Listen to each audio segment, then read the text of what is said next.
Any which ways, तो class शुरू करने से पहले एक छोटा सा एडवाइस कि अपने शहर में कोविड के केस ठीक ठाक राइज कर रहे हैं, तो आपके चेहरों पे मुझे इस मास्क के अलावा असली वाला मास्क भी चाहिए। जो झूठी खुशी का मास्क आप कैरी कर रहे हो, इसके अलावा वो जो असली वाला मास्क है, मोस्ट प्रॉब्ली दैट अच्छे वाले वो के वाले मास्क। कौन से मास्क वेयर करते थे हम लोग? N95, K95, है ना। वो दिन इतने खतरनाक तो लौट के नहीं आएंगे, but still for the precautionary measures. और how many of you has got the booster dose of vaccine? Third one? 2 तो लगी है ना सभी के? Third one? Few of those. तो कोशिश करिए, कुछ नहीं होता, 2 से नहीं मरे तो 1 से और कुछ नहीं होने वाला, अभी अवेलेबल है तो लगवा लीजिए, है ना। नहीं तो हो गया है 7-8 दिन खराब होंगे और कुछ नहीं, है ना। बाद में फिर वो कभी वैम होएगा, एक पिंपल भी होएगा, आपको लगेगा लॉन्ग कोविड से शुरू हो गया, एक बाल झड़ेगा, फिर टेंशन में जाओगे कि कोविड की वजह से हो रहा है। अनसर्टेन है ना बहुत सारी चीजें, तो इससे अच्छा गेट वैक्सीनेटेड। और तब तक थोड़े मास्क वास्क, अभी ये थोड़े दिन बाद एडमिनिस्ट्रेशन वाले भी चक्कर मारना शुरू करेंगे, फिर 500-500 रुपया लगेगा वो फाइन वाले जो नीचे पकड़ लेते हैं फिर वो, तो इसलिए 2-4 चीजों का ध्यान रखेंगे हम लोग। तो करें स्टार्ट जी? ठीक है, तो अभी 2 चैट विंडो हो गए मुझे। चलिए, होपफुली मैं ऑडिबल हूं। तो न्यूज़पेपर में first topic that is related to enforcement directorate. ये न्यूज़ तो अक्सर हम लोग देखते रहते हैं, ऑल्दो ईडी वालों ने इसको उठा लिया, उसको उठा लिया, या कि किसी पॉलिटिशियन के घर पे छापा पड़ता है, बहुत बड़े बड़े सीजर्स होते हैं। आजकल क्या छोटे छोटे भी 10-10 लाख रुपए भी पकड़ना शुरू करा है इन्होंने, महाराष्ट्र में संजय राउत को पकड़ा था। अब इसी के चलते जो एक्ट ईडी को पावर्स देता है, that is prevention of money laundering act, along with the other tools, other भी है ना, फॉरेन एक्सचेंज मैनेजमेंट एक्ट भी है, इकोनॉमिक फॉजिटिव ऑफेंडर्स वाला एक्ट भी है, लेकिन प्राइमरली ज्यादातर जो छापे हैं ये इसके अंडर आते हैं, prevention of money laundering act के अंडर। तो इस पे बहुत बड़े सवाल खड़े होते हैं, कई बार खड़े हुए हैं। इस बार भी कुछ पेटिशनर थे, वो सुप्रीम कोर्ट गए, हालांकि सुप्रीम कोर्ट ने prevention of money laundering act की वैलिडिटी को अपहोल्ड किया। अपहोल्ड करने का मतलब है कि सुप्रीम कोर्ट ने बोला ठीक है, ये होना ही चाहिए, बहुत सही एक्ट है, बट स्टिल हमारे पास कुछ की फैक्टर्स निकल के आते हैं एग्जाम पॉइंट ऑफ व्यू से। अब इतना ईडी लोग चिल्ला ही रहे हैं, तो हो सकता है इस पे हमें कुछ इन डेप्थ क्वेश्चन आ जाए, instead of the basic information कि ये किस डिपार्टमेंट के अंदर काम करता है या किस एक्ट के अंदर इसकी पावर्स, है ना। क्रिटिकल एनालिसिस के बेसिस पे, ऑल्दो चांसेस रेयर रहते हैं ऐसे सरकार को क्रिटिसाइज करने वाले या कोर्ट के डिसीजन को क्रिटिसाइज करने वाले क्वेश्चंस आपको आ जाए, बट वील गेट रेडी कि 2-4 चीजें आपको पता होनी चाहिए। और पिछले 8-10 दिन से ये इशू कॉन्टिन्यूसली न्यूज में चल रहा है, तो और कंफ्यूजिंग भी है, सुप्रीम कोर्ट की जजमेंट्स को इंटरप्रेट करना कंफ्यूजिंग भी है, तो उसका कुछ बेसिक्स एस्पेक्ट हम लोग देखेंगे। ऐसा नहीं कि मैं आपको वकील ही बना दूंगा, लेकिन बेसिक्स एस्पेक्ट कि उस जजमेंट में हमारे लायक क्या था, किस तरीके से पिटिशनर ने इस prevention of money laundering act के कुछ प्रोविजंस को, ईडी की कुछ प्रोविजंस को, ईडी की कुछ पावर्स को क्वेश्चन किया, किन ग्राउंड्स पे किया। अगर आपको मौका मिले तो आप भी उन ग्राउंड्स पे कर सकते हो, मौके का मतलब क्वेश्चन मिले सिमिलर टाइप का तो आप लिख सकते हो, है ना। तो उस वे में हमें समझने की आवश्यकता है। सबसे पहले कहानी शुरू होती है इस एक्ट से, तो that is prevention of money laundering act. अब व्हाट इज मनी लॉन्ड्रिंग? सबसे बड़ा सवाल तो यही खड़ा होता है। अब मनी लॉन्ड्रिंग क्या है? मनी लॉन्ड्रिंग इज लॉन्ड्रिंग, जैसे हम कपड़ों की लॉन्ड्रिंग करते हैं, धो के साफ कर दिया, तो पैसे को धो के साफ कर दिया, ब्लैक मनी को व्हाइट कर दिया। अब ब्लैक मनी को व्हाइट मशीन में नहीं कर सकते हम लोग, है ना, दाग अच्छे हैं टाइप, वो नहीं कर सकते, सर्फ एक्सेल डाल के नहीं होगा। उसके लिए क्या करना पड़ता है, बहुत सारे फाइनेंशियल टैक्टिक्स लोग खेलते हैं। अब आपको मनी को, ब्लैक मनी ऐसा पैसा जिसपे आपने टैक्स नहीं पे किया, व्हाइट मनी ऐसा पैसा जिसपे आपने सरकार को टैक्स पे कर दिया, शो कर दिया, है ना। अगर आपका इनकम किसी लेजिटिमेट सोर्स से आ रहा है, लेट अस से आप कोई प्रोफेशनल हैं, आप डॉक्टर हैं, बहुत सारी सर्जरीज करते हैं, आपने बहुत सारा पैसा कमाया, ईयर एंड पे आपने छुपा लिया कि भाई मैंने तो करी नहीं सर्जरीज, मेरे पास तो पैसा है ही नहीं, कैश रखा है घर में, वो भी ब्लैक मनी होगी। हालांकि आपका सोर्स लेजिटिमेट था, उस पर वो इनकम टैक्स वाले आएंगे, दिखाएंगे, पेनल्टी डालेंगे और आपसे ले लेंगे पैसे कि नहीं डॉक्टर साहब ऐसा था। दूसरा सोर्स क्या है? दूसरा जो ब्लैक मनी का सोर्स होता है, आपकी इनकम इलेजिटिमेट सोर्स से आ रही है। इलेजिटिमेट सोर्स क्या? आप ड्रगी हो सकते हो, ड्रग ट्रैफिकर हो सकते हो। उससे क्या होगा? आप कोकीन बेच के, हेरोइन बेच के पैसा कमा रहे हो, आप इलीगल वेपन स्मगलिंग करके पैसा कमा रहे हो, टेररिज्म करके पैसा कमा रहे हो, एक्सटॉर्शन करके पैसा कमा रहे हो। उस केस में तो आपको छुपाना मैंडेटरी हो जाएगा ना। अगर आप पैसा शो करोगे तो फिर सरकार सोर्स भी तो पूछेगी कि कहाँ से आया, तो पकड़े जाओगे। अगर उस इतने ह्यूज अमाउंट ऑफ कैश को आप यूज करना चाहते हैं, अगर आप फॉर एग्जाम्पल आप प्रेजेंट इंडियन कंटेक्स्ट में मैं बात करूं, आपके पास कहीं से इलेजिटिमेट सोर्स से पैसा आया 1 करोड़ रुपया, और आप उस 1 करोड़ रुपए से रेंज रोवर खरीदना चाहते हैं। आप खरीदने जाएंगे तो there is a provision called tax collected at source, TCS. वो 1% टीसीएस आपसे लेंगे आपके पैन कार्ड के अगेंस्ट। तो इनकम टैक्स डिपार्टमेंट को ऑटोमेटिकली पता लग जाएगा इसके पास 1 करोड़ रुपया है, पकड़ लेंगे आपको। फिर आप सोर्स नहीं दिखा पाओगे कहां से आया, फिर बाकी वाले भी आ जाएंगे, एनसीपी वाले भी पहुंच जाएंगे, क्या बेच के पैसे कमाए। सो इन दिस कॉन्टेक्स्ट आपको उसका सोर्स छुपाना है। उस सोर्स छुपाने की प्रक्रिया को मनी लॉन्ड्रिंग कहते हैं। सोर्स छुपा के उसका सोर्स लेजिटिमेट दिखाना है, लेजिटिमेट सोर्स दिखा के उस पर टैक्स पे करना है, सरकार को लगे कि बहुत सही काम कर रहा है, टैक्स भी दे रहा है और अच्छे धंधे से टैक्स दे रहा है, तो आप उस पैसे को ओपनली कहीं भी यूज कर सकते हैं, there is no problem in that. इसको मनी लॉन्ड्रिंग कहते हैं, है ना। जो लोग ढेर अमाउंट ऑफ पैसा इस वे से कमा लेते हैं तो वो मनी उसको लाउंडर करते हैं। लाउंडर करने का मतलब है उसका सोर्स छुपा दिया जाता है। तो ये उनके जो प्रोफेशनल्स हैं मनी लॉन्ड्रिंग के लिए उस इस्तेमाल करते हैं। इसके ना 3 स्टेजेस होती हैं। पहली है प्लेसमेंट, आपके पास कैश में पैसा आया, उस पैसे को आप बैंकिंग सिस्टम में प्लेस करोगे विद एनी वो मेथड यूज, डर्टी मनी को इंटीग्रेट करा जाएगा बैंकिंग सिस्टम में। उसके बाद उसकी लेयरिंग होती है, ए कंपनी से बी कंपनी, बी अकाउंट से C account, D account, and finally वो किसी अननोन अकाउंट से घूमता हुआ आपके पास वापस आ रहा है एज अ लेजिटिमेट सोर्स। कि मैंने ए बिजनेस करा, बी बिजनेस करा, वो फेक शेल कंपनीज ओपन करके 1-2 कंपनीज के अकाउंट में घुमा के या ऑफशोर अकाउंट से पैसा वापस घुमा के अपने पास लेना, फिर वो फाइनली इंटीग्रेट कर जाता है आपके साथ और आप अपने लग्जरी एसेट्स खरीदते हो। ये ना बड़ी आसान सी डेफिनेशन है, ऑल्दो ये कॉम्प्लेक्स प्रोसेस है, काफी कॉम्प्लेक्सिटीज के साथ कैरी फॉरवर्ड होता है। पर आप लोग इन्वेस्टमेंट प्रोफेशनल्स नहीं हो, ना ही आप चार्टर्ड अकाउंटेंट हो, तो हमें इतना डिटेल में नहीं जानना है। हमारा मतलब है साफ कि जीएस को जीएस की तरह पढ़ना है। मनी लॉन्ड्रिंग इसका सोर्स छुपाना है। इसमें 3 स्टेजेस होती हैं, पहली प्लेसमेंट, दूसरी लेयरिंग, तीसरी इंटीग्रेशन। अगर बंदा पकड़ा गया तो प्लेसमेंट पे पकड़ा जाएगा, इसके बाद पकड़ने के चांसेस बहुत निग्लिजिबल रह जाते हैं बिकॉज वो सोर्स ही छुप जाता है, प्लेस करते हुए लोग पकड़े जाते हैं। ठीक, अब मनी लॉन्ड्रिंग का जो सबसे बड़ा रैकेट शुरू हुआ, वो रैकेट शुरू होता है ड्रगीज के साथ, जो ड्रग ट्रैफिकर्स थे। ड्रग ट्रैफिकर्स बेसिकली वो कोकीन बेचने वाले लोग, कौन? लैटिन अमेरिकन पीपल, है ना।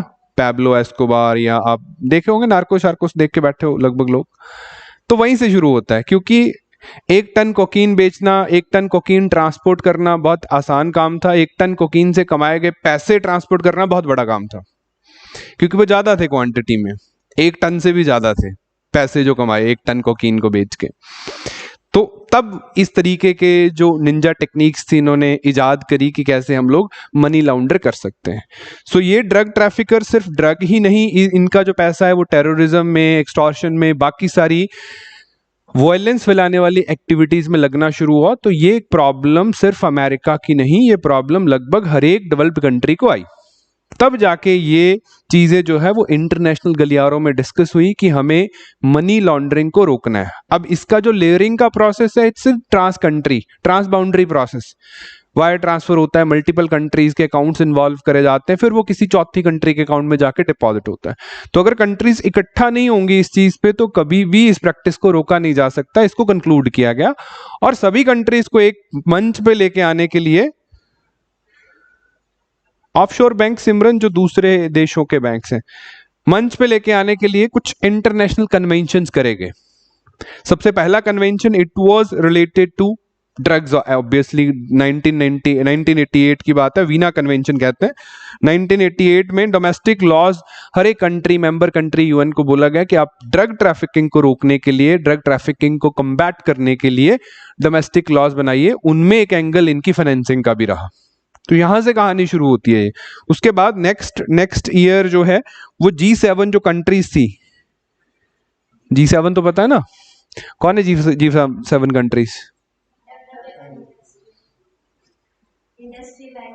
जो इंडस्ट्रियलाइज्ड, वेस्ट के कैपिटलिस्ट माइंडसेट के इंडस्ट्रियलाइज्ड नेशंस हैं। कौन है? जर्मनी है, फ्रांस है, यूके है, यूएस है, कनाडा है, इटली है, और कौन है?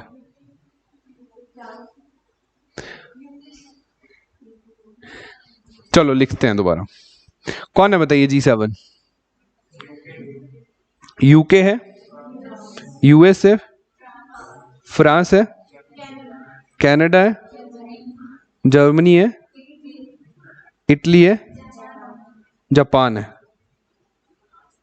हो गए 7। 8वां रशिया भी आया था लेकिन निकाल दिया गया। ठीक है, तो इन्होंने, इनका एक टास्क फोर्स बनाया गया। अब इसमें देखो ना, इन्वॉल्व भी हैं सारे लोग, यूएस भी इन्वॉल्व है, यूके भी इन्वॉल्व है, कनाडा भी था, यूरोपियन कंट्रीज में भी ड्रग की प्रॉब्लम थी। किसी का ना माइक ऑन हो रहा है तो मैं आपको अनम्यूट करने की पावर छीन रहा हूं आपसे। एनी विच वेज, किसी का डाउट हो तो चैट में बता देना मुझे। तो G7 बना, G7 तो बना ही हुआ था। फाइनेंशियल एक्शन टास्क फोर्स बनाया गया। फाइनेंशियल एक्शन टास्क फोर्स का भी main concern was related to terrorism and money laundering, है ना। आज वही फाइनेंशियल एक्शन टास्क फोर्स है, जब बातें होती है पाकिस्तान को ग्रे लिस्ट में डालना है, ब्लैक लिस्ट में डालना है, आज टेरर फाइनेंसिंग को भी इक्वली फोकस कर रहा है, लेकिन initially money laundering was the target. तो इनके मेंबर नेशंस भी आ गया है। अपार्ट फ्रॉम दैट 2000 में द प्लेरमो कन्वेंशन, प्लेरमो वही सिटी है ये, Palermo convention which is known as UN convention against transnational organised crime. तो इन्होंने बात करी laundering of proceeds of crime, कि आपने कोई क्राइम किया, उससे पैसे कमाए, उन पैसों को लॉन्डर करने से रोकना है। अगर आपने पैसा कमाया और वो पैसा कहीं इस्तेमाल ही नहीं हुआ तो ऑटोमेटिकली उससे होने वाला क्राइम रुक जाएगा ना। अब भारत देश में आपके पास कैश है, आप कैश से क्या कर सकते हो? वैसे हमने बोल दिया 2 लाख से बड़ी पेमेंट आप कर नहीं सकते, हर जगह पे आपको अपना पैन नंबर देना है, तो आप पकड़े जाओगे ना अगर आपकी इनकम का सोर्स लेजिटिमेट नहीं है। और हम इलेजिटिमेट पैसे को लेजिटिमेट करने से रोक रहे हैं यूजिंग आर मेथड्स। तो धीरे धीरे हम लोग ऑर्गेनाइज्ड क्राइम की कमर तोड़ना चाहते हैं, और उसका मेन कंपोनेंट जो मनी लॉन्ड्रिंग है उसको रोकने के इंटरनेशनल प्रयास 1988 से शुरू हो गए थे with these conventions. India in सभी कन्वेंशन, मतलब G7 financial action task force के मेंबर हैं हम लोग। ऊपर वाली कन्वेंशन भी हमने रेटिफाई करी, नीचे वाली कन्वेंशन भी है। तो इन सारी कन्वेंशंस को अवॉइड करने के लिए India came up with the act prevention of money laundering act, जिसको 2002 में बनाया गया। 2005 में ये एक्ट जो है फोर्स में आया। तो इसके प्रोविजंस जो है प्रिवेंशन ऑफ मनी लॉन्ड्रिंग के प्रोविजंस के अंडर हमने पावर्स दे दी ईडी को।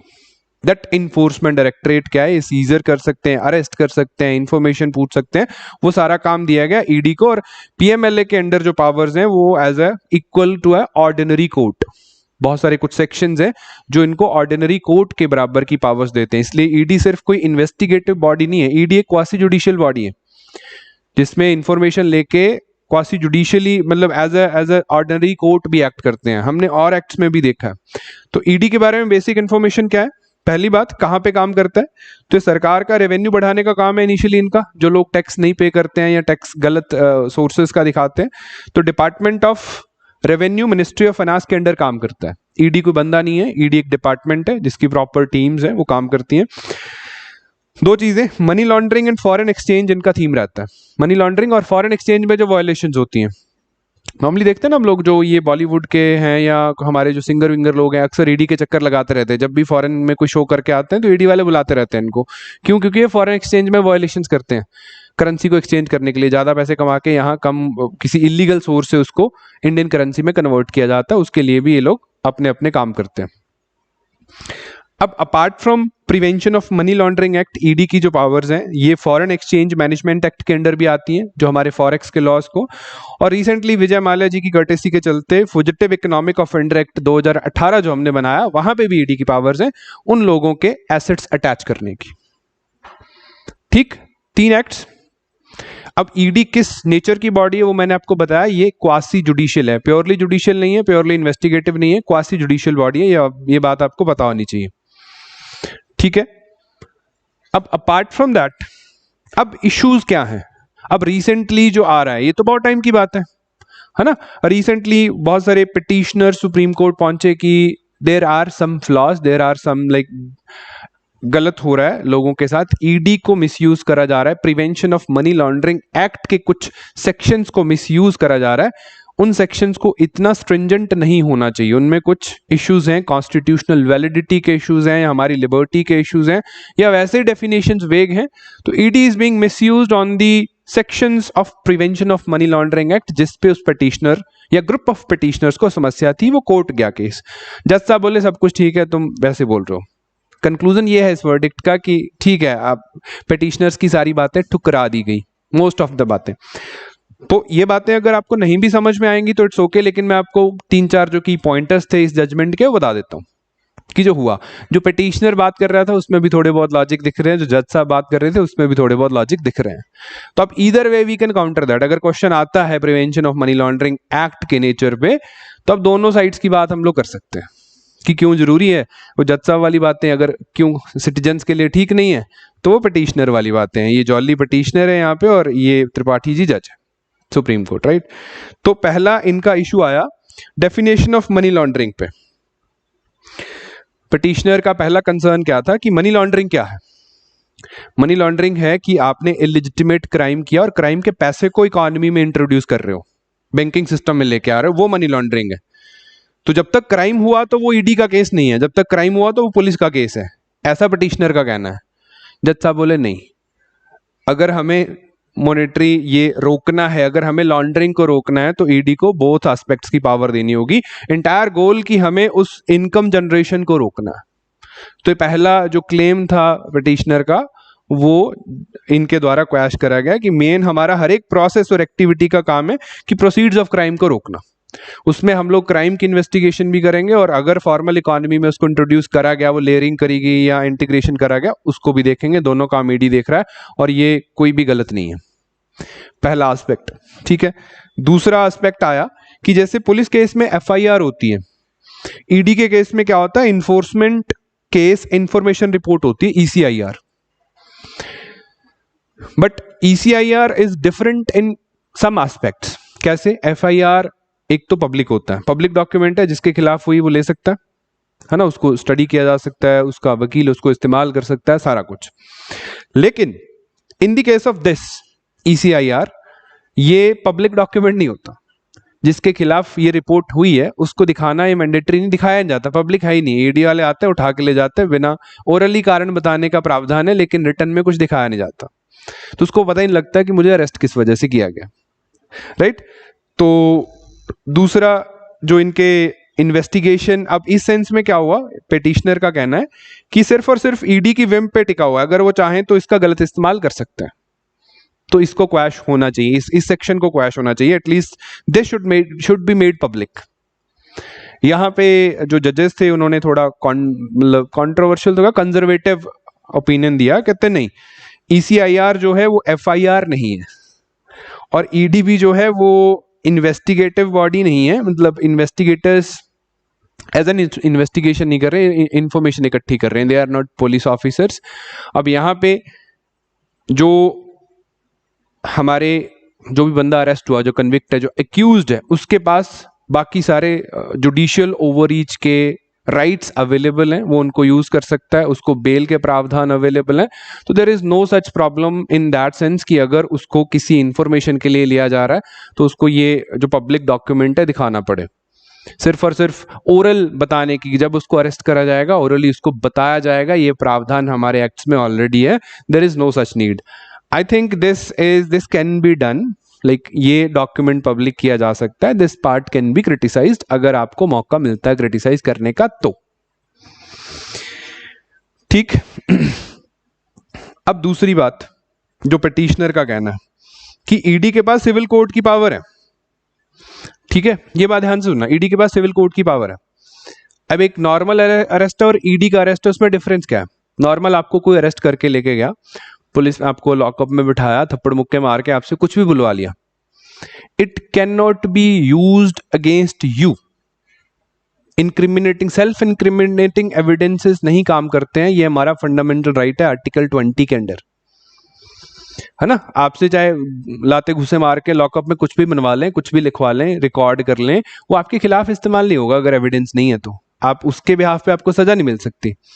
यहां उल्टा है, ये इनको सिविल कोर्ट के इक्वल माना गया है, तो इनके सामने जो भी बोला वो सच है, चाहे आपसे जैसे भी बुलवाया गया, ये आपसे साइन भी करवाएंगे और आपके खिलाफ उसको इस्तेमाल भी करेंगे, राइट।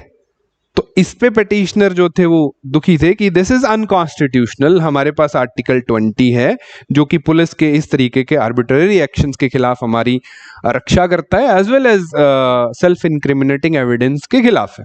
तो ये तो ईडी वाले कतई मतलब जुल्म कर रहे हैं लोगों पे, टाइप ऑफ थिंग्स। तो इस पे भी वो कंजर्वेटिव ही रिस्पॉन्स था उनका। बोले जी ईडी के अफसर जो है वो पुलिस ऑफिसर नहीं है। पहली बात, ये चीज ना बहुत डीपली यूज होगी आने वाले दिनों में। ED officers are not police officers, तो वो बात खत्म होगी कि आर्टिकल 20 वायलेट हो रहा है। ठीक। दूसरी बात, जो समन्स की प्रोसीडिंग्स है, they are not like proceeds of crime, they are related to inquiry of proceeds of crime, they are not investigation। अगर किसी को उठा के लेके आ रहे हैं तो ये सिर्फ पैसे की इंफॉर्मेशन लेना चाहते हैं, कोई इन्वेस्टिगेशन नहीं है। ये प्रोसीड्स ऑफ क्राइम की बात हो रही है। This is not amounts to investigation, whole investigation. Crime की इन्वेस्टिगेशन तो पुलिस कर ही रही है। तो उस सेंस में आपको नहीं चाहिए आर्टिकल 20 के राइट्स। यहां ये आपसे पूछ रहे हैं इंफॉर्मेशन, सिंपल, जो पैसा कहां से कहां जा रहा है वो इंफॉर्मेशन, मटीरियल इंफॉर्मेशन, वो इन केसेस को सॉल्व करने के लिए जरूरी है। अगर वो इंफॉर्मेशन ऑथेंटिक है तो आपको सजा क्यों नहीं मिलेगी, वो भी बोला इन्होंने। Nevertheless prosecute him later if the information gleaned disclosed a money laundering offence. तो yes, this can be asked in a question कि जैसे इस बार यूपीएससी में एफआईआर वाला क्वेश्चन आ गया था ना, एफआईआर और पेरोल वाला क्वेश्चन इस बार आया भी था। तो एक एफआईआर और ईडी के एफआईआर में जो डिफरेंस है समझना होगा। यहां पे आर्टिकल 20 नहीं है आपके पास, फंडामेंटल राइट है ना 20, यहां पे नहीं है, ईडी के केस में नहीं है। ये डिटेल्स हम नॉर्मली नहीं पढ़ते, लेकिन अब बहुत ज्यादा ईडी हो गया न्यूज में, तो इस तरीके की चीजें आनी चाहिए। और सुप्रीम कोर्ट ने भी इसको अपहोल्ड किया है कि आर्टिकल 20 नहीं है तो रीजनेबल रिस्ट्रिक्शन है, कोई बात नहीं है। ठीक। अब अगर क्वेश्चन मिलता है, मैं बार बार बोल रहा हूं, चांसेस कम आते हैं ऐसे क्वेश्चंस की, कि अगर क्वेश्चन आता है कि there are flaws in the prevention of money laundering act, यानी कि there are liberty related issues in PMLA, citizen related aspect, तो हम इन चीजों पे इसको क्रिटिसाइज ओपनली कर सकते हैं। ठीक है, तो आगे चलते हैं जी। नेक्स्ट है, अर्थ की ना रोटेशन की स्पीड बढ़ गई है। अगली न्यूज है, अर्थ की रोटेशन की स्पीड बढ़ गई है। तो हम शॉर्टेस्ट डे जो है वो रिकॉर्ड कायम हो रहा है जुलाई के महीने में। डरने का बात नहीं है, ऐसा कुछ नहीं है कि दिन ही छोटे हो जाएंगे, 1-2 सेकंड की बात है। तो अब इशू क्या है इस पे? अब नॉर्मली कल्चर क्या है इसमें, जब से हमने ना वो यूटीसी वाला फंडा अपनाया है, पहले तो हम ग्रीनविच मीन टाइम पे चलते थे, आज भी ऑल्दो हमारी कंट्रीज की टाइम जोन तो ग्रीनविच मीन टाइम पे चलती है, जीएमटी 5:30 पे हम चलते हैं, जैसे 87 वो उससे निकलती है। लेकिन जीएमटी का जो नेक्स्ट वर्जन है वो यूटीसी है, यूनिवर्सल टाइम, जो इंटरनेशनल टेलीकॉम यूनियन देता है। बताता हूं क्या है, हल्का सा बता दूंगा। अब इसमें कल्चर क्या है पिछले 40-45 साल से, कि जब भी हमें लगता है कि अर्थ का रोटेशन स्लो या फास्ट हो रहा है, हम लीप सेकंड ऐड करते हैं। नॉर्मली तो स्लो ही होता है रोटेशन, तो हम ना लीप सेकंड ऐड करते हैं। लीप सेकंड की last day of the month या किसी भी दिन में जो क्लॉक रीसेट होता है, क्लॉक कैसे रीसेट होता है जी, 11:59 पे 59 सेकंड्स पे आगे फिर वो 12 ऐसे ऐसे करके रीसेट होता है ना, 00 करके, ऐसे है ना। तो हम इस ट्रांजिशन में 1 सेकंड एक्स्ट्रा कर देते हैं, लीप सेकंड ऐड कर देते हैं कि ये रीसेट होने से पहले ये 60 होएगा, ये 61 होगा, 1 सेकंड एक्स्ट्रा हो गया दिन का घड़ियों में, 1 ही सेकंड है ना। ये 37 बार है ये अपने दुनिया भर में, 37 टाइम्स ऐसा किया है, अपने देश की घड़ियों में भी हुआ है। रेट कौन करता है बताता हूँ, आपने तो नहीं किया होगा रात को उठ के घड़ी रोक लेते हैं 1 सेकंड के लिए, नहीं, इसका सिग्निफिकेंस होता है, उसकी बात करेंगे। तो 37 टाइम्स ऐसा हो चुका है। इस बार जो बात है ये उल्टी है, ये हमें नहीं पता कि क्यों अर्थ फास्ट रोटेट करना शुरू कर गई, वो तो आगे रिसर्च का मुद्दा है, वो आप नहीं, ना आप रिसर्चर हो ना मैं हूं। तो अब जो है उल्टा हो रहा है। उल्टा क्या हो रहा है, पहले तो अर्थ स्लो हो रहा था 37 बार, तो हमने 1-1 सेकंड बढ़ाया, 37 सेकंड्स दिन लंबा हो गया। अब क्या हो रहा है, अब फास्ट हो रही है तो क्या, एक लीप माइनस लीप सेकंड होगा, हम 58 से ही सीधा 00 पे चले जाएंगे, या 57 से ही सीधा 00 पे चले जाएंगे, नेगेटिव लीप सेकंड ऐड करना है। ये न्यूज है। अब इस पे ना बहुत सारी बहुपक्षीय चिंताएं शुरू हो गई हैं। जो टेक जायंट्स हैं, गूगल है, मेटा है, इस तरीके अमेजॉन है, जो वेब बेस्ड टेक जायंट्स है, वो बहुत प्रोटेस्ट कर रहे हैं इसके खिलाफ कि नहीं होना चाहिए, ये बहुत डिवास्टेटिंग है। राइट, जो एस्ट्रोनॉमर्स हैं वो बड़े खुश हैं, कहते हैं हमारी घड़ियां ठीक हो जाएंगी, क्योंकि उनको ऑब्जर्वेशंस के लिए जरूरी होता है, हमें तो एटॉमिक क्लॉक के हिसाब से चलना होता है। What is the definition of a second? What is the definition of a second? सोचा कभी? What is a second? Caesium के बारे में सुना है? एक एलिमेंट होता है, केमिस्ट्री स्टूडेंट कौन है?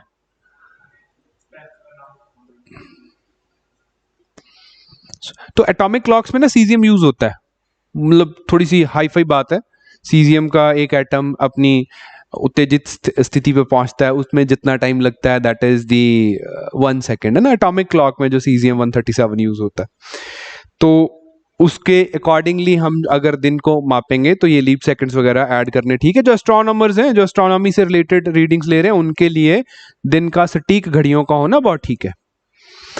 और टेक जायंट्स के लिए बहुत डिवास्टेटिंग है। एस्ट्रोनॉमर्स की बात तो हमें सीधी सीधी समझ आती है कि ठीक है जी, आपने ऑब्जर्वेशन करनी है, टाइम ऊपर नीचे होगा तो गड़बड़ है। गूगल को क्या प्रॉब्लम हो सकती है? 1 सेकंड में तो कितना ही लुटेगा।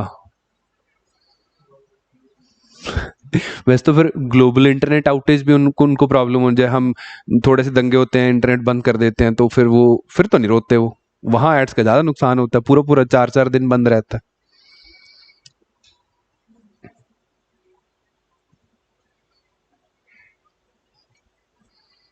सोचो क्या इशू हो सकता है। चलिए, पहली बात, भारत में टाइम, ऑफिशियल टाइम है ना हमारे पास, जैसे ये मनी लॉन्ड्रिंग पकड़ने वाले टॉप बॉडी ईडी है, साइबर क्राइम के लिए हमारे पास क्या है, certain computer emergency response team है, हर एक काम के लिए है ना। कोविड रिस्पांस करने के लिए मिनिस्ट्री ऑफ हेल्थ आ गया, या डिजास्टर के लिए मिनिस्ट्री ऑफ होम है। तो टाइम के लिए what is the standard organisation, monitoring organisation of standard time in India, वो कौन है?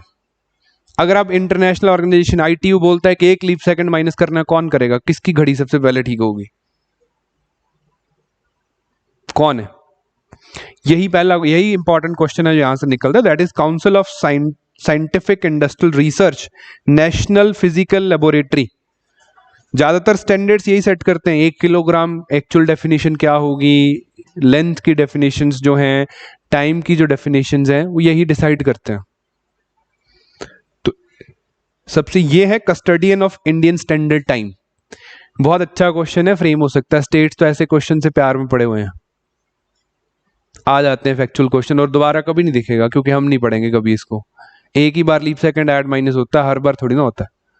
दोबारा पेपर में दिखेगा, ये दोबारा नहीं पढ़ेंगे कभी क्लास में। तो याद रखना इसको, ठीक है। ये CSIR नेशनल फिजिकल लेबोरेटरी जो NPL है, दिस इज अ कस्टडियन। इन्होंने 37 बार, इनकी वेबसाइट बोलती है हमने 37 बार 1 लीप सेकंड ऐड किया अपनी घड़ियों में, जब से ये प्रथा शुरू हुई है 37 टाइम्स हमने ऐसा किया है। लास्ट वन हमने 2016 दिसंबर में किया था, right, last day of December या फर्स्ट डे ऑफ 2017 जनवरी मान सकते हैं हम लोग। 1 सेकंड जो एक्स्ट्रा ऐड हुआ 37 टाइम हो चुका है। ऑल्दो ये आंकड़ा ना कई जगह पे, जैसे विकिपीडिया की बात करें तो 27 है, अगर मैं विकिपीडिया पे देखूं कि दुनिया भर में कितने लीप सेकंड ऐड हुए हैं तो वो 27 कहता है, लेकिन अगर मैं हमारी बॉडीज की बात करूं तो वो 37 कहते हैं। तो किसको सच माने?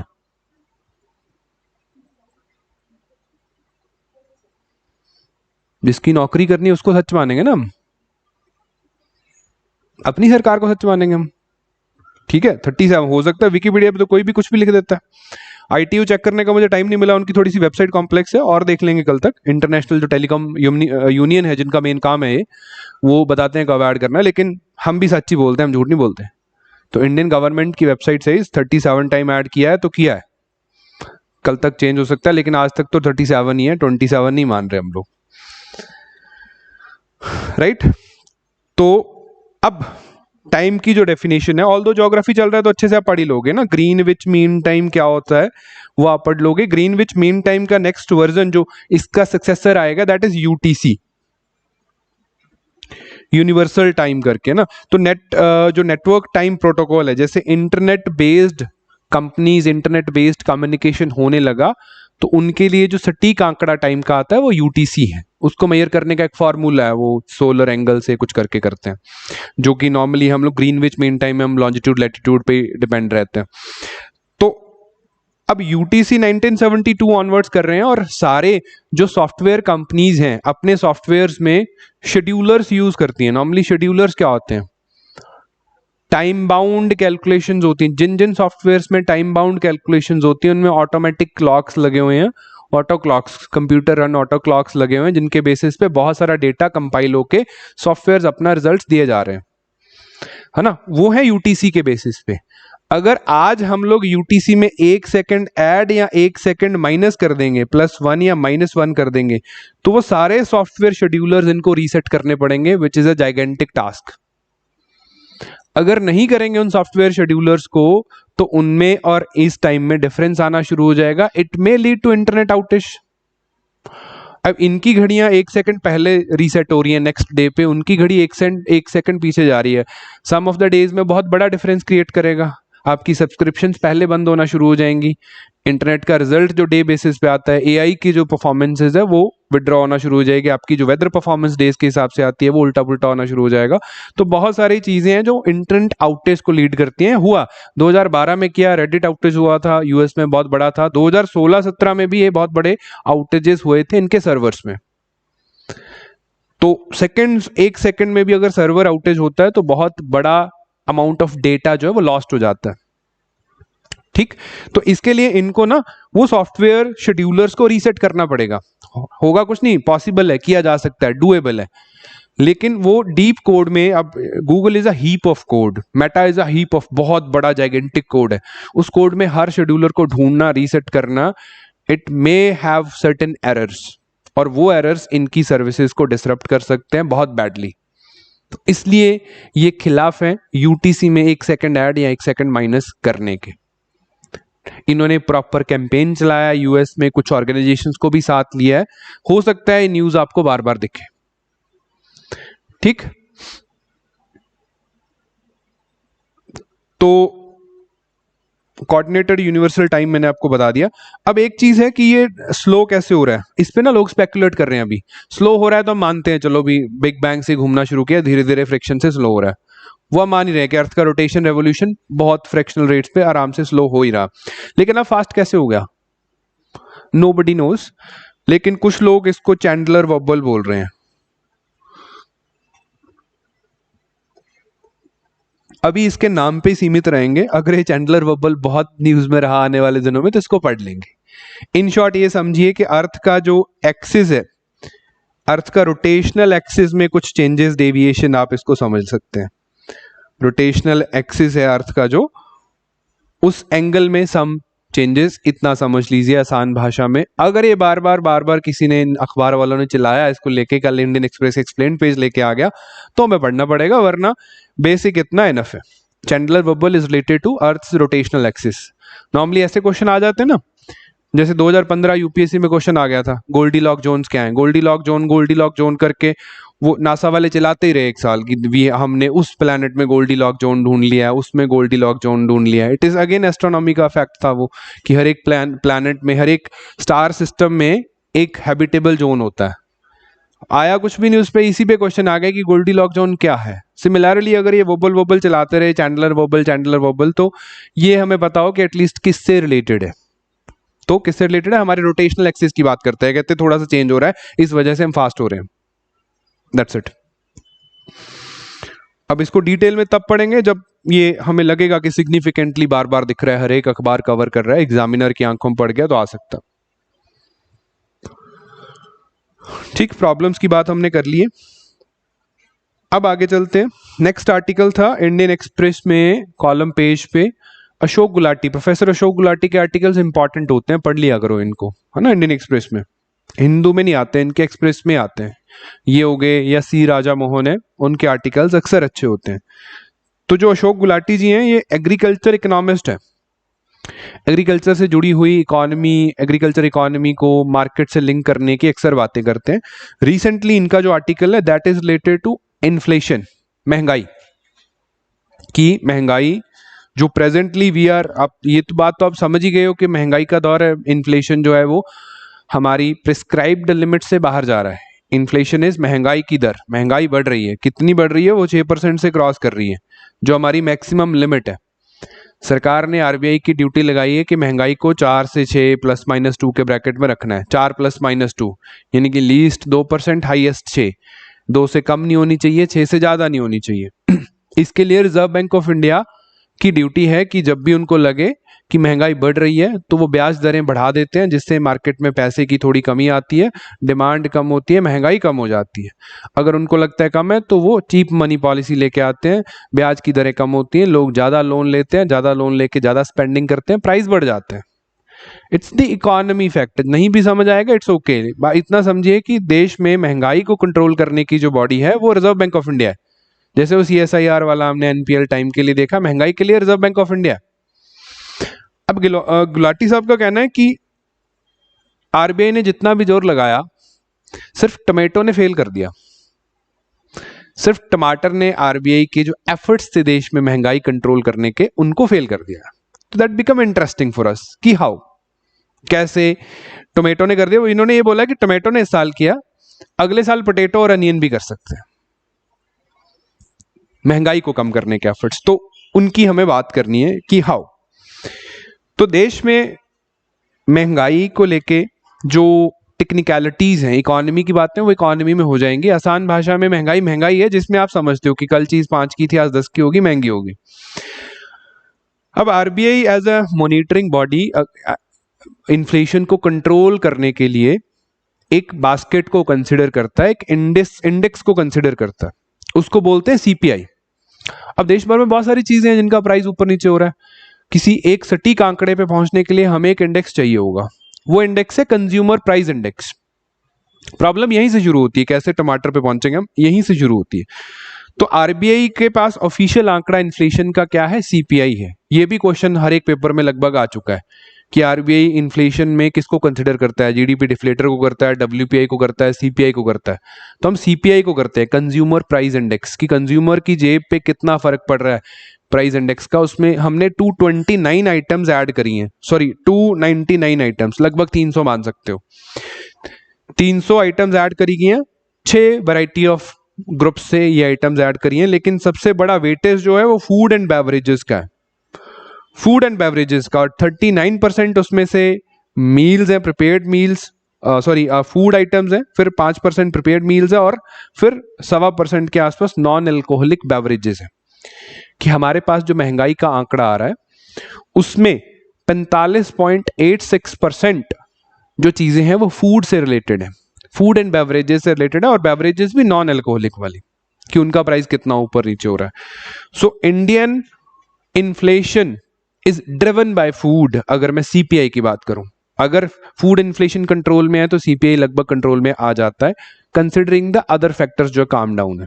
तो प्रीवियस टाइम्स में ये हमारे बाकी के इन्फ्लेशन पैरामीटर से ज्यादा रहा है, यानी कि फूड इन्फ्लेशन वो 7.75 which is higher than the CPI, average CPI. तो कहते हैं पहली बात कि इंडियन जो इन्फ्लेशन है, इंडियन इन्फ्लेशन वेस्ट के इन्फ्लेशन से डिफरेंट है। ऐसे क्वेश्चन कई बार मेंस में भी बन जाते हैं कि nature of Indian inflation is different from that of western countries या डेवलप्ड कंट्रीज।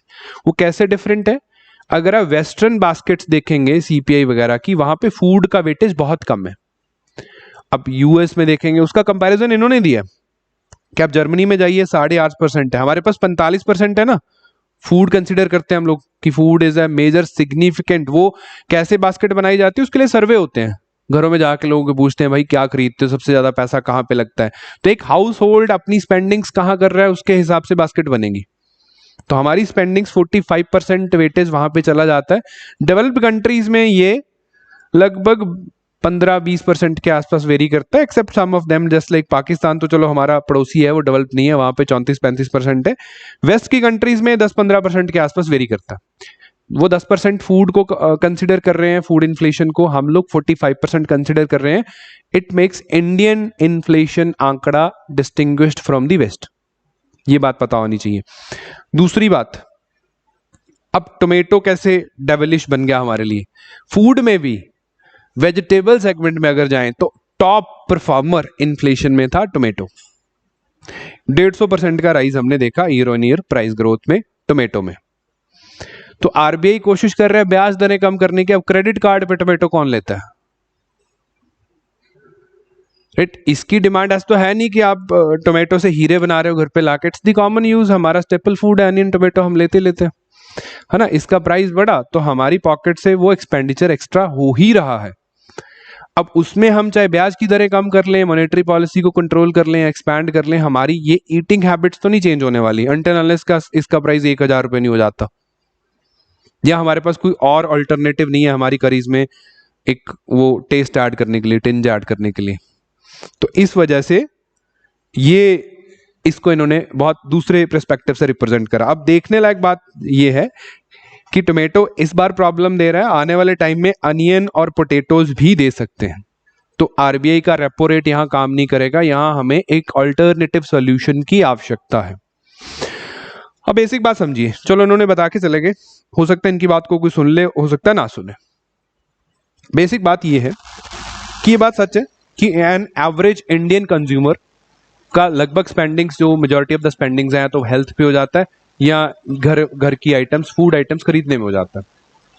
तो ठीक है, अब फूड आइटम्स में 3 चीजें हैं जो बहुत प्रॉब्लम कैरी करती हैं इस बार। हालांकि 2 चीजें इनमें और ऐड होगी, एक फ्यूल ऐड हो गया, एक एडिबल ऑयल ऐड हो गया।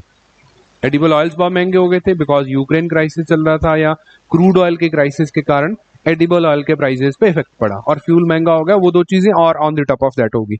अगर फूड इन्फ्लेशन में बात करें तो टॉप बोलते हैं इसको, टोमेटो, अनियन, पोटैटो, ये हमेशा इनके प्राइस आपको या तो क्रैश होते दिखते हैं या आसमान छूते दिखते हैं। या तो ये क्रैश होते हैं, बहुत बार देखा होगा किसान जो है वो पोटैटो सड़कों पे फेंक के चले जाते हैं। क्यों? क्योंकि उनको रेन्यूमरेशन इतने भी नहीं मिलते कि ट्रांसपोर्ट का खर्चा पूरा हो जाए। तो instead of transporting that to mandi, वो लोग सड़कों पे फेंक के चले जाते हैं। ऐसा अनियन के केस में होता हुआ दिखेगा आपको नासिक में, पोटैटो के केस में जलंधर के एरिया में होता था, आजकल नहीं होता। टोमेटो के केस में भी हो जाता है। और कई बार हमें लगता है कि ये 200 रुपए किलो भी हमने मार्केट से खरीदे, तो प्राइस में फ्लक्चुएशन चलता है। अब राजा इनका जो गुलाटी साहब, इनका बेसिकली कहना ये है कि यहाँ पे स्टेबिलिटी होनी चाहिए, फार्मर के लिए भी और कंज्यूमर के लिए भी। कंज्यूमर जो खरीद रहे हैं, फार्मर जो बेच रहे हैं, महंगा बिक रहा है, फार्मर का फायदा है, लेकिन अगले साल वो सड़कों पे फेंकेंगे तो सारा लॉस हो जाना है। हमें चाहिए एक स्टेबल प्रेडिक्टेबल प्राइस कि पोटैटो है तो वो 20 रुपए, 20-22 रुपए एवरेज बिकेगा। उससे किसान भी अपनी सोइंग इकोनॉमी पे ध्यान दे सकता है कि मुझे क्या लगाना है, मेरी इनकम कितनी आएगी, और कंज्यूमर की पॉकेट पे भी बहुत हैवी बर्डन नहीं पड़ेगा कि 150% ही प्राइस राइज कर रहा है, 100 रुपए में बिक रहा है। इसके लिए ये बात करते हैं वैल्यू चेन्स की। ये कब होगा? अब ये प्राइस ऐसे अप डाउन क्यों जाते हैं? It's the basic demand and supply. इस साल फॉर एग्जांपल टोमेटो का प्राइस बहुत ज्यादा बढ़ा है ना, तो जो फार्मर्स थे उन्होंने टोमेटो नहीं लगाया इस साल, बहुत मायूस है। अनइन्फॉर्म्ड है हमारे इंडियन फार्मर्स, अनऑर्गेनाइज्ड है, उनके पास कोई डेटा नहीं होता, मार्केट का प्राइस देखता है। जिन्होंने नहीं लगाया, पड़ोसी ने लगाया, वो बहुत खुश है। जिसने नहीं लगाया टोमेटो, वो बहुत मायूस है कि नहीं यार, मुझे भी वैसे कमा लेने चाहिए थे। अब नेक्स्ट ईयर क्या होगा? Everyone will so more tomatoes. Tomato crop की जो कल्टीवेशन है वो बढ़ जाएगी इन द एंटीसिपेशन की प्राइसेस हाई रहेंगे। अब हाईली पेरिशेबल क्रॉप है, पहली बात बहुत जल्दी खराब होता है, सॉफ्ट है। दूसरी बात, जब हर कोई उगाएगा तो इसकी सप्लाई बहुत ज्यादा हो जाएगी, प्रोडक्शन बहुत ज्यादा हो जाएगी, डिमांड तो स्टेबल है, फिर ये 2-2 रुपए बिकेगा मंडी में, फिर वो सड़कों में फेंकेंगे। अब जिसने सड़कों में फेंका वो अगली बार नहीं लगाएगा कि यार पिछली बार वेस्ट हुआ, रहने देते हैं। अगली बार सप्लाई वही कम हो गई है, डिमांड आ रही है, प्राइस फिर आसमान छुएंगे, फिर वो मायूस होगा कि लगाना चाहिए था। इस सर्कल को फार्मर नहीं समझता है ना, वो इकोनॉमिकली इतने वो नहीं है, चॉइसेस उनकी इकोनॉमिकली वाइज नहीं है। अब वैल्यू चेंज है नहीं। सिमिलरली अनियन पोटैटो के साथ भी होता है। पोटैटो हालांकि आजकल कम हो गया, अनियन के साथ हो जाता है अक्सर, आपको 2-3 साल में एक बार ये चीज मिल जाएगी। तो इसके लिए चाहिए क्या, इनका कहना ये है कि वैल्यू चेन्स में हम लोग फूड प्रोसेसिंग करें, फूड प्रोसेसिंग में फॉर एग्जांपल टोमेटो है, टोमेटो इस साल एक्स्ट्रा अगर हो जाता है, तो अगर हमारे पास जिस एरिया में टोमेटो की प्रोडक्शन है उसी विंसिनिटी में कोई ऐसी कंपनी होगी जो टोमेटो की प्यूरी बना रही है, टोमेटो का केचप बना रही है, या टोमेटो को प्रोसेस करके पैक कर रही है, तो उसके लिए बहुत बड़ी अपॉर्चुनिटी है कि excess amount of tomato market में अवेलेबल है, वो इसको सस्ते प्राइस पे खरीद सकती है। And obviously that price will not go like down as 1 रुपया 2 रुपया, वो एक अच्छा प्राइस फार्मर को मिलेगा क्योंकि उसकी जो एक्सेसिव प्रोडक्शन है इट इज बीइंग कंज्यूम्ड। आप लोग तो खा ही रहे हो, वो कंपनी भी परचेज कर रही है, वैल्यू चेन क्रिएट हो गया। अब नेक्स्ट ईयर लेटर से उसका कोई क्रंच भी आता है तो कंज्यूमर्स के पास भी खाने के लिए उस वैल्यू चेन में वो प्रोडक्ट्स अवेलेबल रहेंगे जो टोमेटो को सप्लीमेंट करेंगे। हो गया बैलेंस। अब इसके लिए चाहिए क्या हमें, ए सड़कें चाहिए कनेक्टिविटी के लिए, बी ट्रांसपोर्ट के लिए रीफर वैन्स चाहिए, कोल्ड स्टोरेज का इंफ्रास्ट्रक्चर, टोमेटो बहुत दूर नहीं ट्रांसपोर्ट होता, खराब हो सकता है, कोल्ड स्टोरेज का इंफ्रास्ट्रक्चर। तीसरा, अब सड़कें हैं, कोल्ड स्टोर का इंफ्रास्ट्रक्चर है। तीसरा, हम हमारी फूड प्रोसेसिंग कंपनीज को थोड़ा इंसेंटिव देंगे, वो अपनी यूनिट्स लगाएंगे, टोमेटो खरीदेंगे, पैक करेंगे, that will create a value chain. अब फार्मर्स को देखने की जरूरत नहीं है कि अगले साल प्राइस क्या होगा, वो सेटल कर जाएगा, जैसा पोटैटो के केस में हुआ। पिछले 10 साल में पोटैटो कभी भी सड़कों पे नहीं आया होगा। क्यों नहीं आया, क्योंकि ये चिप्स बनाने वाली कंपनीज प्रोसेस करना शुरू कर गई है इनको।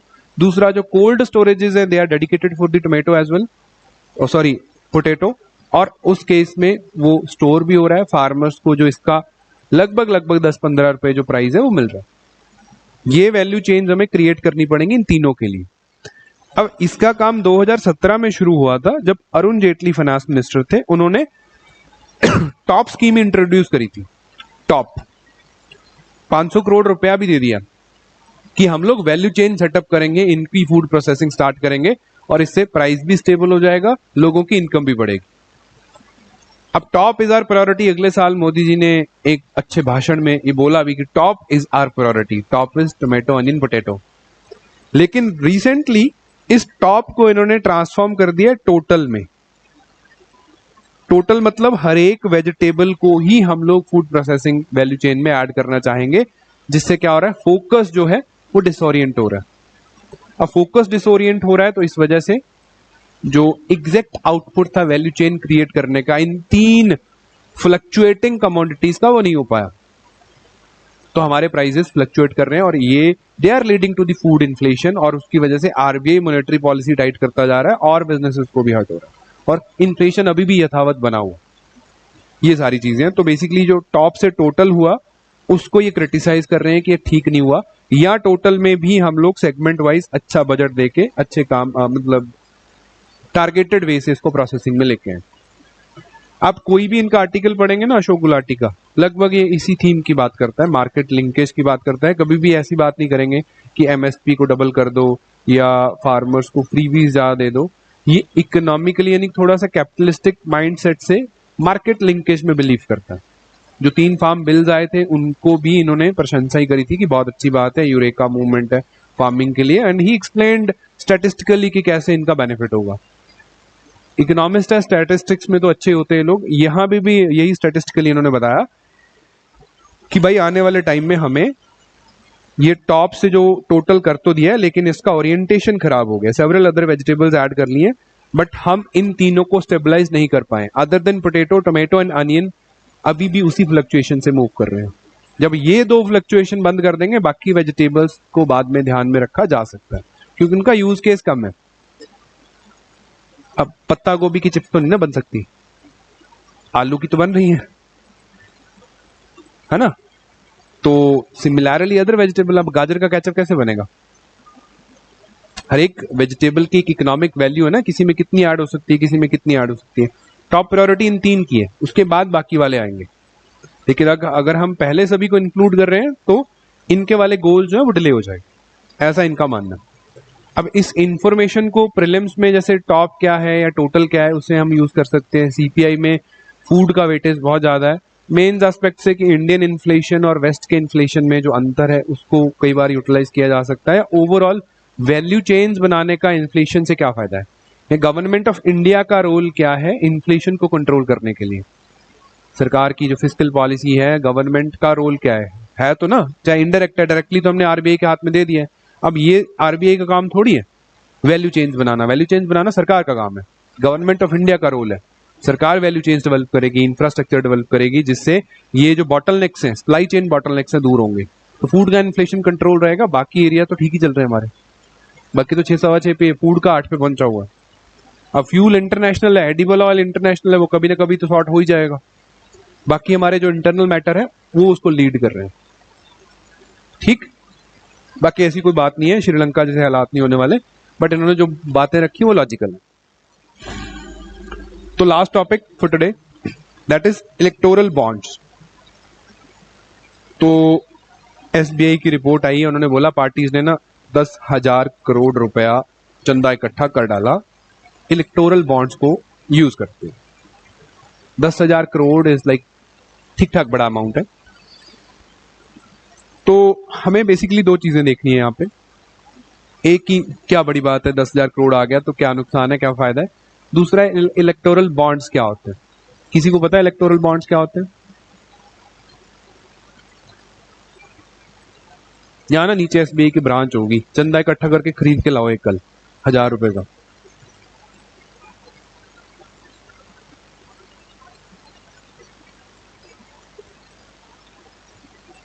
इलेक्शन क्वेश्चन में फैसिलिटी दी, ऑफर तो बैंक करते हैं। नहीं, आप ठीक सोच रहे हो, मतलब आपके शब्द नहीं ठीक है। हाँ जी, पॉलिटिकल पार्टीज के लिए डोनेशन होता है। डोनेशन फिर मतलब बॉन्ड के फॉर्म में क्यों दे रहे हैं हम लोग?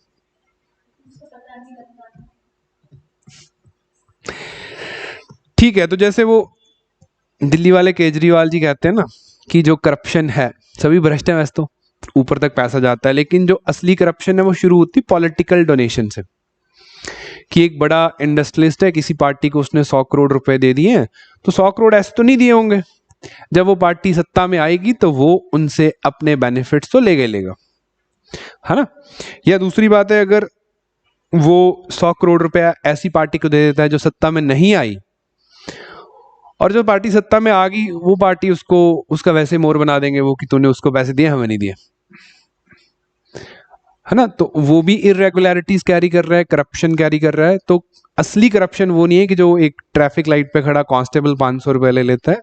असली करप्शन शुरू होता है पॉलिटिकल पार्टीज के डोनेशन से, ऐसा बहुत सारे लोगों का मानना है। बाकी तो इसकी जांच करने पे पता लगेगा क्या होता है। तो पॉलिटिकल लेवल पे डोनेशंस के फॉर्म में जो पैसा आ रहा है उसमें ट्रांसपेरेंसी लाने के लिए election commission has came up with an idea था इलेक्टोरल बॉन्ड्स। अब इलेक्टोरल बॉन्ड्स कैसे, जैसे आपने किसी पार्टी को डोनेशन देना, आप डायरेक्टली कैश में या चेक में नहीं देते हुए, which is directly link to you, आप एक पेपर ले लीजिए, एसबीआई में मिलता है, उसके डिनोमिनेशन अलग अलग होते हैं, 1,000 रुपए का, 10,000 रुपए का, 1,00,000 रुपए का, ऐसे करके आप बॉन्ड खरीदिए। बॉन्ड खरीदने में आपके पैसे लगेंगे, आप अपने अकाउंट से पे करोगे, एसबीआई में वो पैसा जाएगा, आपको पेपर मिल जाएगा। उस पेपर पे उसकी वैल्यू लिखी हुई है। लेटर से आपने 10 लाख रुपए के इक्वल के बॉन्ड ले लिए, आप डोनेट करने जा रहे हो। अब ये 10 लाख के बॉन्ड आपने उस पार्टी को दे दिए, रजिस्टर्ड पार्टी, कि ये लो भाई मैं आपको डोनेट करने आया हूं। अब खुद से नहीं जाना चाहते, अनोनिमसली भी आप चिट्ठी वगैरह भेज सकते हैं, उनके ऑफिस पहुंचा सकते हैं जैसे भी चाहें। उसका कोई लॉजिक नहीं समझ आएगा, आप क्यों देना चाहेंगे किसी पार्टी को जब तक आप रिकॉग्निशन ना लें। एनी विच वेज, तो अब वो पार्टी उस 10 लाख रुपए को कैसे पाएगी? उसके पास एक पेपर आया जिसपे लिखा है 15 लाख रुपए या 10 लाख रुपए वैल्यू है। अब वो पैसा लेने के लिए उनको वो पैसा मतलब वापस उसी बैंक में जाना होगा जिस बैंक का वो बॉन्ड है, उस बॉन्ड को वो अपने अकाउंट में रिडीम कर सकते हैं, अकाउंट में ही रिडीम कर सकते हैं, पार्टी अपने अकाउंट में। 10 लाख का पेपर आया और 10 लाख रुपए उनके खाते में तभी जाएगा जब वो पेपर प्रोड्यूस करेंगे within 15 days to the concerned bank, that is State Bank of India. फिर उनके खाते में वो पैसे चले जाएंगे। हुआ क्या इस प्रोसेस में? जो डोनर था उसकी आइडेंटिटी छुप गई। डोनर ने अपने खाते से डायरेक्टली उस पार्टी के खाते में पैसे नहीं डाले। डोनर ने पब्लिकली क्लेम भी नहीं किया मैंने डाला, वो इनकम टैक्स में जैसा उसका डोनेशंस का फंडा दिखेगा। तो डोनर की आइडेंटिटी एनोनिमस हो सकती है विद स्टार कंडीशंस अप्लाई। वो स्टार कंडीशन ये है कि सरकारी बैंक है, अगर सरकार चाहे तो ढूंढ ही सकती है डोनर कौन है। कैसे? क्योंकि उसने अपने खाते से पैसे देके बॉन्ड लिया है, तो किसका खाता है ढूंढा जा सकता है। इस बात पे क्रिटिसाइज हुआ है ये कई बार ये process, but prima fascia primarily ये डोनर जो है वो अनोनिमस रह सकता है कि दूसरी पार्टी डोनर को तंग नहीं करेगी कि भाई तूने उसको पैसे दे दिए मुझे नहीं दिए। That was anonymous practice. दूसरी बात कि पार्टी की जो पॉलिटिकल डोनेशंस हैं वो कैश में ना होते हुए ट्रांसपेरेंटली उनके खाते में आ रही। जैसे अब एसबीआई दे रहा है ना कि 10,000 करोड़ रुपए आया, पहले हमें कहाँ पता लगता था कहाँ कितना आया, कैसे आया, किस अकाउंट में आया। इनको तो इनकम टैक्स में भी एग्जेम्पशन है कि नहीं दिखाया तो नहीं दिखाया, बहुत कम पार्टी जो दिखाती है हमारे पास है। लेकिन इस केस में हमें ट्रांसपेरेंसी दिख गई कि इंडियन पॉलिटिकल पार्टीज कितना डोनेशन जो है किस फॉर्म में ले रहे हैं, किस पार्टी को मिल रहा है, ये भी आने वाले टाइम में इलेक्शन कमीशन तो पता कर ही सकता है। तो वो इसकी ट्रांसपेरेंसी के लिए इसको लाया गया था, वो थोड़ा सा फायदा है इसका। अब दूसरी बात, हमें क्या फायदा है? क्वेश्चन आ सकता है एक प्री में मेंस में ना, तो देख लीजिए क्या है। पहली बात, सारे बैंक नहीं, सिर्फ स्टेट बैंक ऑफ इंडिया जो है वो ऑथोराइज्ड है इसको इशू करने के लिए भी, इसको इनकैश करने के लिए भी। रोज नहीं इशू होता, हफ्ते में कुछ दिन होते हैं, कुछ महीने के कुछ हफ्तों में ऐसे दिन होते हैं जब ये बॉन्ड्स इशू होते हैं। इस बॉन्ड को ऐसा नहीं कि आप कभी भी रिडीम कर सकते हैं, विद इन 15 डेज ये वैलिड होता है, उसके बाद इनवैलिड हो जाता है। तो 15 डेज में पार्टी को इनकैश करना होगा, यानी कि बैंक में पहुंचना होगा कि ये हमारे खाते में लगा दो, जैसे आप चेक लगाते हो। It's that kind of money instrument. It works like a bond. हमेशा डेट इंस्ट्रूमेंट होते हैं, बट इस पे इंटरेस्ट फ्री डेट इंस्ट्रूमेंट है। बॉन्ड शब्द ही डेट इंस्ट्रूमेंट है, मतलब लोन देने का इंस्ट्रूमेंट है। अब इससे फॉर्म में जहाँ डोनेशंस रही हैं, लेकिन डेफिनेशन वाइज ये डेट इंस्ट्रूमेंट ही रहेगा। तो ये आपको कंफ्यूज करने वाली स्टेटमेंट पेपर में आ सकती है। ये डेट इंस्ट्रूमेंट है, बात याद रखना, इंटरेस्ट फ्री है, ब्याज कोई नहीं है। ऐसा नहीं होगा कि 15 दिन बाद रिडीम हो रहा है तो बैंक उस पर ब्याज दे देगा कि 10 करोड़ का वो था, 15 दिन का ब्याज ले लो पार्टी वालों या कोई भी नहीं। इंटरेस्ट नहीं है, डेट इंस्ट्रूमेंट है but interest free, political party के खाते में जाता है। और सिर्फ एलिजिबल पार्टी ही डोनेशन एक्सेप्ट कर सकती है इस फॉर्म से। एलिजिबल पार्टी, सारी पॉलिटिकल पार्टीज नहीं। All registered political parties can not do this, सिर्फ एलिजिबल पार्टीज। अब एलिजिबिलिटी इलेक्शन कमीशन डिसाइड करता है, वो काफी ब्रॉड है, वैसे लगभग पार्टीज इसमें आ जाती हैं। ये जो स्टेट बैंक ऑफ इंडिया है, कुछ डिनोमिनेशन जस्ट लाइक सबसे छोटा 1000 रुपए, उसके बाद 10,000, 1 लाख, 10 लाख, 1 करोड़ के डिनोमिनेशंस तक अवेलेबल है। किसी ने 1 करोड़ से ज्यादा डोनेट करना है तो उसको मल्टीपल बॉन्ड्स परचेज करने पड़ेंगे। ठीक है जी। सिर्फ Indian citizens of India, not residents, citizens of India इनको खरीद सकते हैं। There are like 10 days in months like January, April, July, अक्टूबर।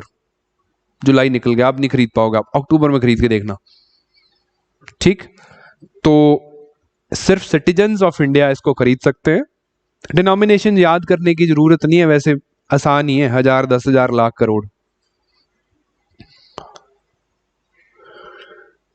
अब रजिस्टर्ड पार्टी एलिजिबिलिटी कौन सी है?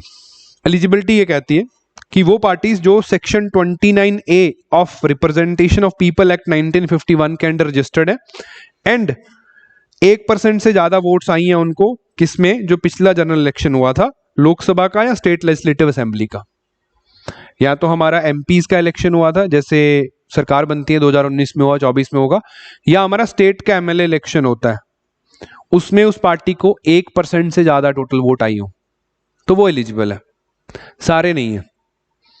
अब 1% तो आई जाती है, नहीं आती। कभी देखना, लिस्ट देखना, जब वोट करने जाओ ना 60 कैंडिडेट होते हैं 1% से कम भी रह जाते हैं। देयर आर पार्टीज जो 1% से कम में आती हैं। पिछली बार 111 अनरिकॉग्नाइज्ड पार्टीज को इन्होंने पोल पैनल ने उठाया था। ये लोगों ने घर की पार्टी बनाई हुई है। You can create a political party, अगले इलेक्शन में आप अपनी पॉलिटिकल पार्टी रजिस्टर करके इलेक्शन लड़ सकते हैं, है ना। आपको कोई बहुत बड़ा साइन नहीं मिलेगा, रिकॉग्नाइज नहीं होगे, जैसे कांग्रेस का वो हाथ का साइन है, बीजेपी का कमल का साइन है, आपको कोई भी उटपटांग साइन मिल जाएगा। लेकिन आप अपनी सारी इनकम डोनेशंस के रूप में दिखा सकते हैं, 2-2 हजार की पर्चियां काट के। 20,000 से छोटी, आज नॉर्म क्या है, इलेक्शन कमीशन रोक क्यों रहा है, 20,000 से कम की डोनेशन जो है वो जरूरी नहीं है टैली करनी, इनकम टैक्स में दिखानी है, कैश में ले सकते हो आप, नॉन कैश फॉर्म में नहीं लेनी। तो आप जितनी मर्जी इनकम है 20,000 की एंट्रीज डाल के आप अपनी पॉलिटिकल पार्टी की डोनेशन में दिखाइए, जितना मर्जी टैक्स बचा लीजिए। मैं गलत राय नहीं दे रहा, ये ऐसे कुछ लोग कर रहे हैं, 111 पार्टीज ने ऐसा किया है। इलेक्शन कमीशन को इस बात से दिक्कत है, तो वो कहते हैं हम चेंज करना चाहते हैं, हम इस 20,000 को 2,000 करना चाहते हैं, सो दैट कि 2,000 से ज्यादा कैश हो ही ना, बाकी सारी डोनेशन जो है इन दी फॉर्म ऑफ या तो इलेक्टोरल बॉन्ड में आए अगर आप एलिजिबल हो, नहीं तो आपके अकाउंट में आए। ठीक, इलेक्शन कमीशन। तो ये बातें हैं। अब दूसरी बात कि ये जो प्रैक्टिस है दिखने में अच्छी लग रही है, लेकिन ये काउंटर प्रोडक्टिव हो रही है। अनोनिमिटी के नाम पे बहुत सारी पॉलिटिकल पार्टीज को ऐसा चंदा आ रहा है जिसका सोर्स ही नहीं पता, हो सकता है कोई फॉरेन फंडिंग हो सकता है कोई करप्शन के पैसे की फंडिंग हो। तो इन्होंने पॉलिटिकल करप्शन को लीगलाइज कर दिया, ऐसा बोला जा रहा है, क्रिटिसाइज जो भी क्रिटिसिज्म है इसका उनके द्वारा, और वो दिख भी रहा है ना। अर्लियर तो जिन्होंने डोनेशंस दी, अगली सरकार आके थोड़ा पूछ लेते थे कि भाई ये इतने पैसे कहाँ से कमाए, ईडी वाले भेज दिए, सीबीआई वाले भेज दिए। तब जब एनोनिमस है तो वो सोर्स भी छुप गया। बाकी सारा पॉलिटिकल करप्शन तो चल ही रहा है, लेकिन this is a legalised way of political corruption, इस बात पे इनको क्रिटिसाइज किया जाता है। तो ये, और जिस एनोनिमिटी की हम लोग बात कर रहे हैं वो भी नहीं आई, क्योंकि अकाउंट से पैसे कट रहे हैं, इसका एक यूनिक नंबर भी होता है। तो अगर कोई चाहे तो उससे डिटेल भी मिल जाएंगी स्टेट बैंक ऑफ इंडिया से कि ये किसने खरीदा था। ठीक, तो anonymity to a certain extent है, और जो बाकी सारी चीजें वो एज यूजुअल चल रही हैं। तो basically it has legalised the political corruption, ऐसा बोला जाता है क्रिटिसिज्म में, इसलिए बार बार ऑपोजिशन वाले चिल्लाते हैं। तो इस तरीके के क्वेश्चन आ सकते हैं जी, जैसे प्रैक्टिस क्वेश्चन मैंने एक बनाया कि consider the following statements regarding electoral bonds. हालांकि मुझसे ऑप्शन गलत हो गए, ये 2 ऑनली कर दीजिएगा। अब ठीक है, तो बताइए आंसर। ये ए है, ये बी है, ये सी है, ये डी है।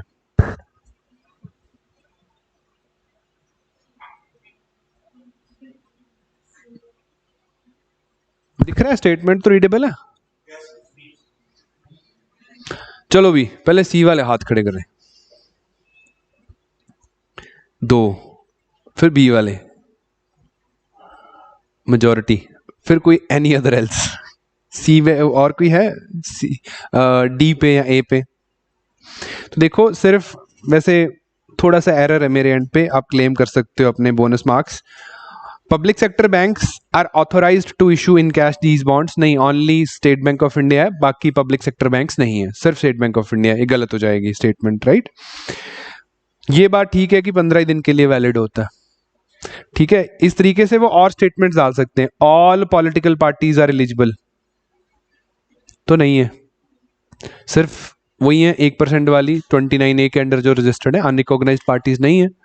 इस तरीके से वो इसकी टाइप ऑफ इंस्ट्रूमेंट पे डाल सकते हैं कि इलेक्टोरल बॉन्ड किस तरीके का इंस्ट्रूमेंट है, डेट इंस्ट्रूमेंट है या नहीं है, इंटरेस्ट मिलता है या नहीं मिलता है, ऐसी बेसिक चीजों पे क्वेश्चन बन सकता है। ठीक, सो अब आपके डाउट्स।